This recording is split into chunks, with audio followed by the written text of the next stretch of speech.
السلام علیکم زید بھائی. وعلیکم السلام ورحمۃ اللہ اچھا وبرکاتہ. مجھے کفایت اللہ صاحب کی ریسرچ پر اور وہی عمران صفدر صاحب کو میں نے سنا تھا اور زبیر صاحب کو بھی سنا تھا 2812 کے موضوع پہ, تو اس پہ ان کے تو تحقیق پہ کچھ سوال تھے. تو پہلے تو سب سے پہلے زبیر صاحب آپ نے 2812 والی حدیث دیکھ چکے ہو, ویڈیو دیکھ چکے ہو, ہاں 1 گھنٹے والی چیک کی؟ ہاں وہ دیکھ چکے, ہاں زبیر صاحب اوکے. کا بھی دیکھے, عمران صفدر صاحب کا بھی دیکھے. تو اس میں سب سے پہلے یہ عمران صفدر صاحب نے, زبیر صاحب نے یہ بات بولی تھی کہ جو 2812 میں یہ جو فریز ہے کہ جنت کی طرف بلائیں یہ گے زبیر سے آپ کی کون مراد ہے؟ زبیر سے کیا مراد لے رہے ہیں آپ؟ کون صاحب, کن صاحب کا؟ ڈاکٹر زبیر کر کے ایک ان کا چینل ہے. اچھا خیر, تو انہوں نے بولا ہے کہ جیسے عمران صفدر صاحب نے بھی بولا ہے اور حوالے دیے کہ اسکالرس کے, وہ کہ 2812 میں یہ والا جو فریز ہے کہ عمار رضی اللہ تعالیٰ جو جنت کی طرف بلائیں گے وہ جماعت جہنم کی طرف بلائے گی, وہ بولتے ہیں کہ 2812 میں ہی خاص ہے اور دوسری جگہ یہ فریز نہیں ملتا ہے. ٹھیک, تو اس کو لہٰذا اس فریز کو پھر وہ یہ بھی بولتے ہیں اس تحقیق میں آگے جاتے ہوئے کہ جو بخاری کے اور دوسرے میں سن نہیں پایا, تھوڑا سا دہرائیں گے؟ میں سن نہیں پایا, تھوڑا سا دہرائیں گے, کیا کریں تھوڑا, 1 منٹ کفایت 4 منٹ.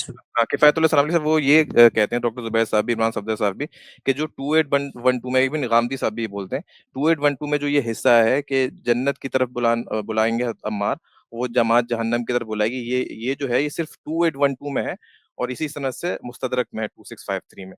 اور جب پرانے نسخے دیکھے جاتے ہیں کچھ بخاری کے, جسے امام حمیدی کا نسخہ ہے, دیگر کئی لوگوں کا انہوں نے نام لیا, امام المزی جس نسخے سے لکھتے ہیں, تو وہاں پہ یہ والا جو فریز ہے وہ نہیں ہے کہ جہنم کی طرف بلانے والی جماعت.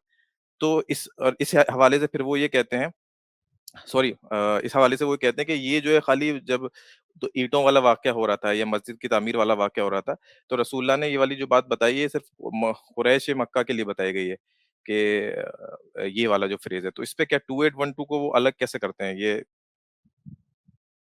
یہ کلیئر نہیں تھا مجھے. دیکھیے, یہ جو آپ نے نقطہ اٹھایا وہ اصل میں حدیث کو سرے سے وہ حدیث کو, اس ٹکڑے کو ریجیکٹ کرنے والی بات ہے, یعنی اس کی تضعیف کی طرف جا رہے ہیں لوگ, بلکہ اس کو سرے سے صحیح بخاری کا حصہ مان ہی نہیں رہے.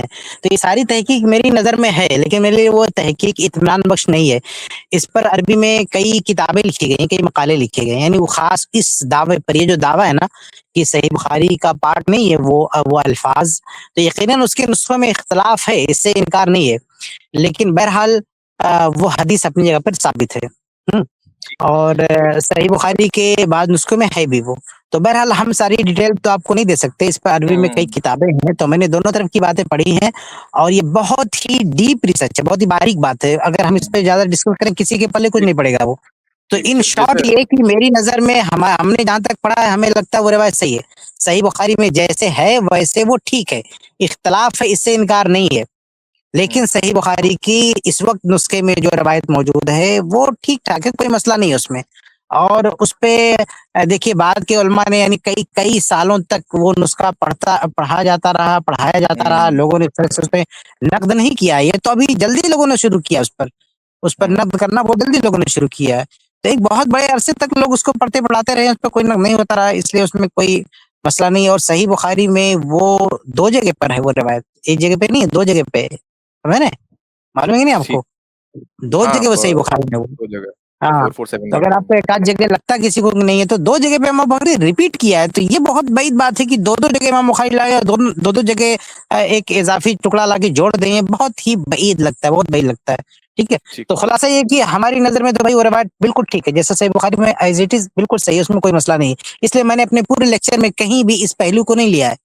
میرا لیکچر آپ سنیں گے تو کہیں بھی میں وہ جاوید احمد غامدی صاحب کہتے ہیں, دوسرے لوگ کہتے ہیں, یا جن کا نام آپ نے لیا ڈاکٹر زبیر صاحب, جو بھی کہتے ہیں, میں اس طرف نہیں گیا, کیونکہ مجھے اس پہ اتنا نہیں ہے. مجھے ایسا لگتا ہے صحیح بخاری میں جیسا ہے ویسے ٹھیک ہے وہ.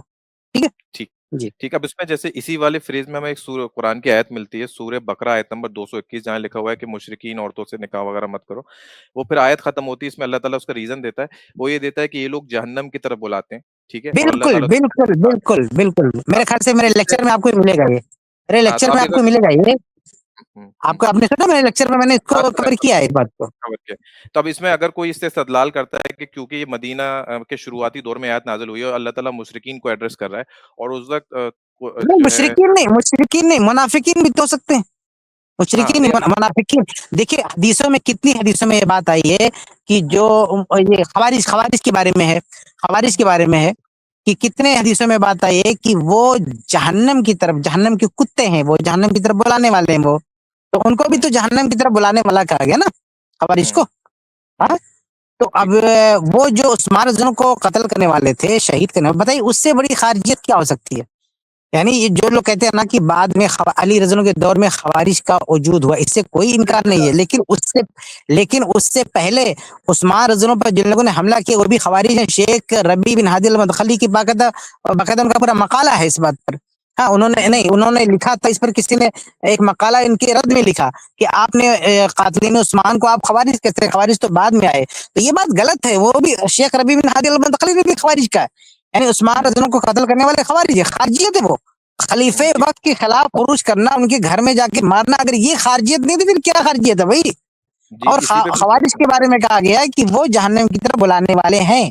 تو قرآن کی جو آیت ہے نا، جو آپ کہہ رہے ہیں کہ جو نان مسلم سے شادی کرنے والی جو آیت ہے، اس میں یہ لکھا ہوا ہے کہ یہ لوگ جو ہے بلاتے ہیں، جہنم کی طرف بلانے والے ہیں. تو یہ جو منافقین ہیں، منافقین ظاہر سی بات ہے یہ بھی تو جہنم کی طرف بلانے والے ہیں، اور یہ جو خوارج یہ بھی بلانے والے ہیں، اور عثمان رضی اللہ عنہ کو قتل کرنے والے بھی کیا ہیں؟ منافقین ہیں. تو خوارج میں منافقین بھی شامل تھے، تو حقیقت میں وہ جہنم کی طرف بلانے والے ہیں، منافقین جہنم کی طرف بلانے والے ہیں. تو یہ پورا میں نے اپنے لیکچر میں ساری باتیں اس کو میں نے میچ کیا ہے کہ یہ کیسے یہ چیز اس سے میچ کرتی ہے. آپ اس کو سنیں گے دھیان سے تو آپ کو سمجھ میں آئے گا. لیکن اس میں جیسے کفایت صاحب آپ نے ایک جو نتیجہ نکالا ہے کہ وہ وہاں پہ جو الباغیہ گروہ ہے، آپ نے جیسے ابھی بھی بتایا کہ وہ خارجی گروہ ہے کیونکہ وہ حضرت عثمان کے خلاف کی تھی، تو یہ اس کا کوئی ڈائریکٹ روایت سے تو نہیں ملتا سوائے ایک مستدرک میں اضافہ ملتا ہے. لیکن یہ قیاس تو پھر حضرت ابو بکر مستدرک میں خود صحابی کہتے ہیں کہ آئیے خوارج کے بارے میں بات کرتے ہیں. اس سے بڑی اور یعنی جب حدیث میں وہ بات آ گئی ہے تو اس سے بڑی شہادت اور کہاں ہے؟ روایت کے اندر وہ تشریح آ چکی ہے. اور آپ جانتے ہیں کہ روایت کے اندر کبھی کبھی اضافی جو تشریح ہوتی ہے وہ کوئی بیان کر دیتا ہے، وہ بہت اہمیت رکھتی ہے. وہ بات بہت اہمیت رکھتی ہے. اس کے علاوہ امت کے جو متقدمین ہیں، جو پرانے علماء ہیں، میں نے لیکچر میں گنایا ہے کہ سب سے پہلے جو پرانے علماء ہیں وہ کبھی بھی اس حدیث کا مطلب نہیں سمجھتے تھے کہ اس سے معاویہ رضی اللہ عنہ مراد معاذ اللہ، بالکل نہیں. یہ تو بعد کے لوگوں نے شروع کیا ہے سب مطلب بتانا، یہ سب بعد کے لوگوں نے شروع کیا ہے. جی